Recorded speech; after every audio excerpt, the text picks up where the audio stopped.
오늘은 잠언 13장으로 하루를 시작하겠습니다. 우리가 잠언을 읽을 때 기억해야 될 것이 있는데요. 그것은 이 각각의 구절이 하나의 격언처럼 독립적인 의미를 가지고 있다는 점입니다. 그래서 우리가 한 절만 읽어도 그 구절을 통해서 또 깨달음을, 은혜를 받을 수가 있습니다. 그러나 이 잠언은 이 같은 주제를 함께 묶어서 편집한 것으로 보여지기 때문에 이 자주 반복되는 내용을 중심 주제로 삼아서 그 장을 이해하는 것도 아주 중요한 지혜라고 생각이 됩니다.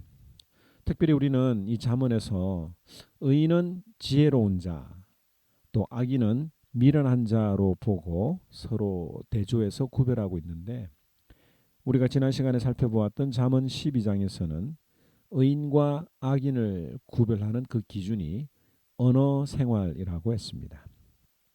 즉 지혜로운 자, 의인은 사람을 살리는 말을 하는 반면에 악인은 자신의 기분대로, 자신의 욕심대로 말을 하고 사람들을 죽이는 그런 언어를 선택한다고 설명을 했습니다.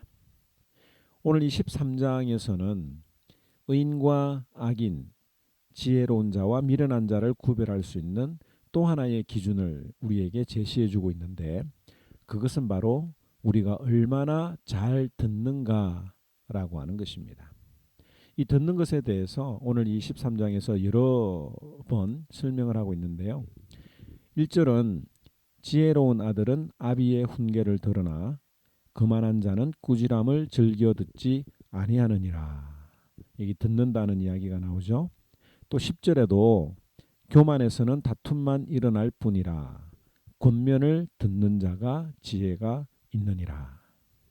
또 13절에도 보면 말씀을 멸시하는 자는 자기에게 패망을 이루고 계명을 두려워하는 자는 상을 받느니라. 하나님의 말씀을 멸시하는 것, 이 하나님의 말씀을 귀담아 안 듣는다는 이야기죠. 또 18절에 보면 훈계를 저버리는 자에게는 궁핍과 수욕이 이르거니와 경계를 받는 자는 존영을 받느니라. 24절에 때를 아끼는 자는 그의 자식을 미워함이라. 자식을 사랑하는 자는 근실이 징계하느니라고 이야기를 하고 있습니다. 듣는다는 것이 얼마나 중요한지 우리는 솔로몬을 통해서 생각해 볼 수가 있습니다. 여러분들이 솔로몬이 성전을 건축하기 전에 산당에서 1000번의 제사를 드린 후에 하나님을 만났다는 사실을 우리가 잘 알고 있습니다. 그런데 우리가 참고적으로 말씀을 드리면 이 솔로몬의 1000번제는 1000번의 제사를 드렸다는 그런 말이 아닙니다. 생각해 보시기 바랍니다. 매일 제사를 드려도 1000번을 채우려면 꼬박 3년이 걸립니다. 따라서 이 왕이 3년 동안 자기 자리를 비운다는 것은 상식적으로도 옳지 않아 보입니다. 그렇다면 이 1000번제는 무엇인가?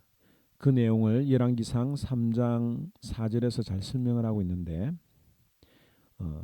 이에 왕이 제사하러 기브온으로 가니 거기는 산당이 큼이라고 이야기를 합니다.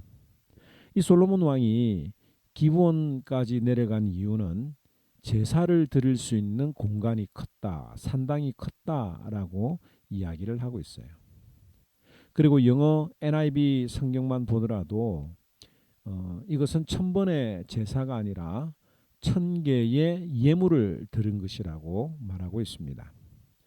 Solomon offered 1000 burnt offerings라고 이야기를 하고 있죠. 그러므로 일부 교회에서 1000번의 예배를 드려야 된다, 1000번의 제사를 하는 것이 좋다라고 프로그램을 만드는 것은 이 성경의 참된 의미를 제대로 이해하지 못한 것이라고 볼 수 있습니다. 물론 1000번의 예배와 1000번의 헌금을 드리는 것은 나쁜 것은 아닙니다.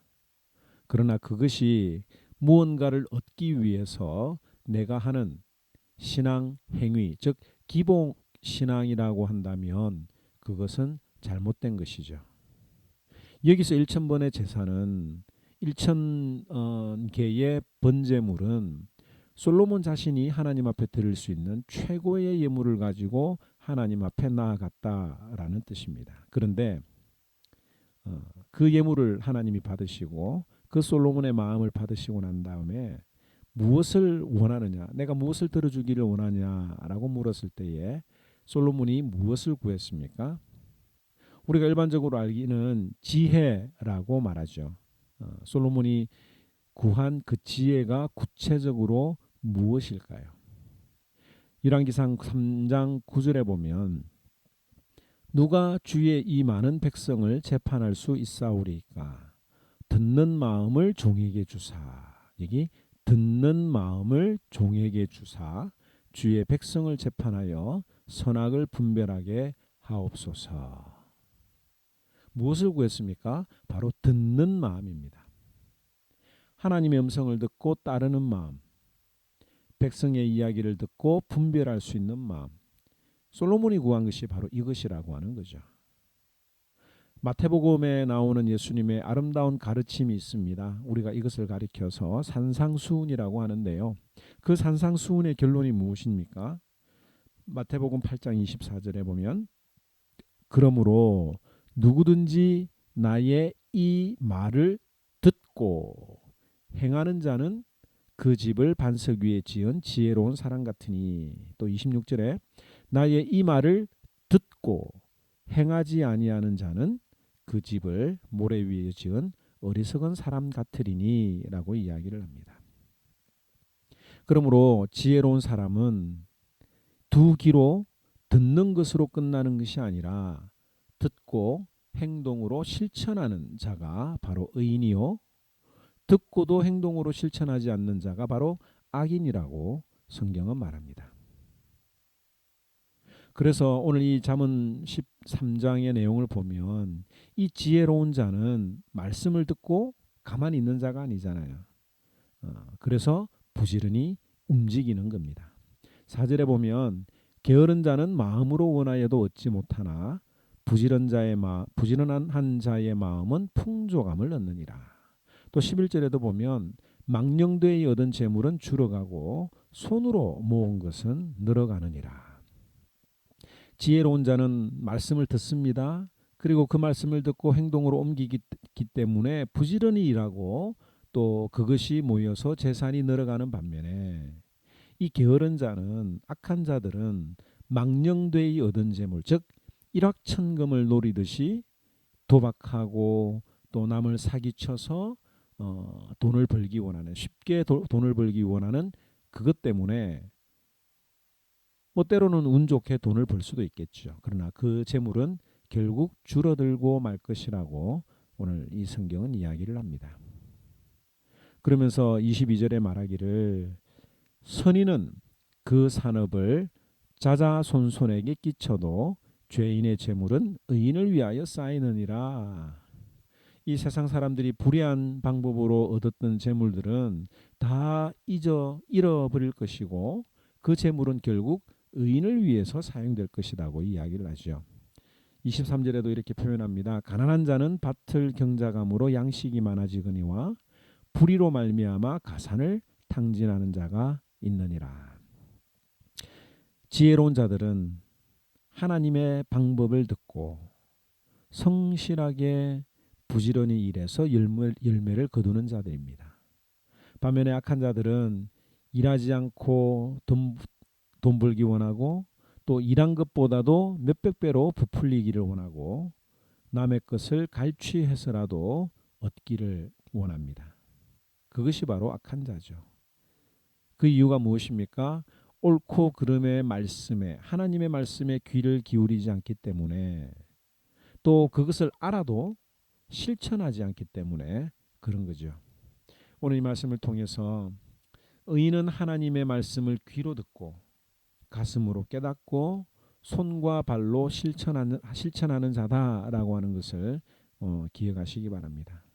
반면에 악인은 설사 하나님의 말씀을 들을지 몰라도 또 가슴으로 깨달을지 몰라도 그것을 실천하지 않는다면 그것이 곧 악인이다, 미련한 자다라고 성경이 이야기합니다. 16절에 보면 무릇 슬기 있는 자는 지식으로 행하거니와 미련한 자는 자기의 미련한 것을 나타내느니라. 혹 내가 알고 있는 것이 전부라고 생각하진 않습니까? 또 새로운 것들을 배우고자 하는 마음이 여러분들에게 있습니까? 아니면 성경을 다 알고 있다고 착각하거나 하나님의 말씀 듣는 것을 괴로워하거나 힘들어하지 않습니까? 24절에 제가 아까 잘못 읽은 것 같은데 매를 아끼는 자는 그의 자식을 미워함이라. 자식을 사랑하는 자는 근실히 징계하느니라. 하나님의 말씀, 하나님의 징계를 바로 듣고 깨닫고 그 깨달은 바들을 실천하는 지혜로운 자들이 되기를 주님의 이름으로 축원합니다. 제13장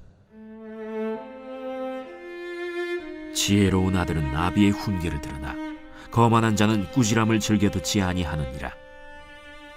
사람은 입의 열매로 인하여 복록을 누리거니와 마음이 괴사한 자는 강포를 당하느니라. 입을 지키는 자는 자기의 생명을 보존하나 입술을 크게 벌리는 자에게는 멸망이 오느니라. 게으른 자는 마음으로 원하여도 얻지 못하나 부지런한 자의 마음은 풍족함을 얻느니라. 의인은 거짓말을 미워하나 악인은 행위가 흉악하여 부끄러운 데에 이르느니라. 공의는 행실이 정직한 자를 보호하고 악은 죄인을 패망하게 하느니라. 스스로 부한 채하여도 아무것도 없는 자가 있고 스스로 가난한 채하여도 재물이 많은 자가 있느니라. 사람의 재물이 자기 생명에 속전할 수 있으나 가난한 자는 협박을 받을 일이 없느니라. 의인의 빛은 환하게 빛나고 악인의 등불은 꺼지느니라. 교만에서는 다툼만 일어날 뿐이라. 권면을 듣는 자는 지혜가 있느니라. 망령되이 얻은 재물은 줄어가고 손으로 모은 것은 늘어가느니라. 소망이 더디 이루어지면 그것이 마음을 상하게 하거니와 소원이 이루어지는 것은 곧 생명나무니라. 말씀을 멸시하는 자는 자기에게 패망을 이루고 계명을 두려워하는 자는 상을 받느니라. 지혜 있는 자의 교훈은 생명의 샘이니 사망의 그물에서 벗어나게 하느니라. 선한 지혜는 은혜를 베푸나 사악한 자의 길은 험하니라. 무릇 슬기로운 자는 지식으로 행하거니와 미련한 자는 자기의 미련한 것을 나타내느니라. 악한 사자는 재앙에 빠져도 충성된 사신은 양약이 되느니라. 훈계를 저버리는 자에게는 궁핍과 수욕이 이르거니와 경계를 받는 자는 존영을 받느니라. 소원을 성취하면 마음에 달아도 미련한 자는 악에서 떠나기를 싫어하느니라. 지혜로운 자와 동행하면 지혜를 얻고 미련한 자와 사귀면 해를 받느니라.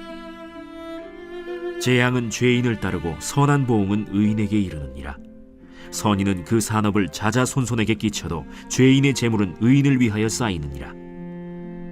가난한 자는 밭을 경작함으로 양식이 많아지거니와 불의로 말미암아 가산을 탕진하는 자가 있느니라.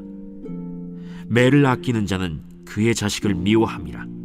자식을 사랑하는 자는 근실히 징계하느니라. 의인은 포식하여도 악인의 배는 줄이느니라.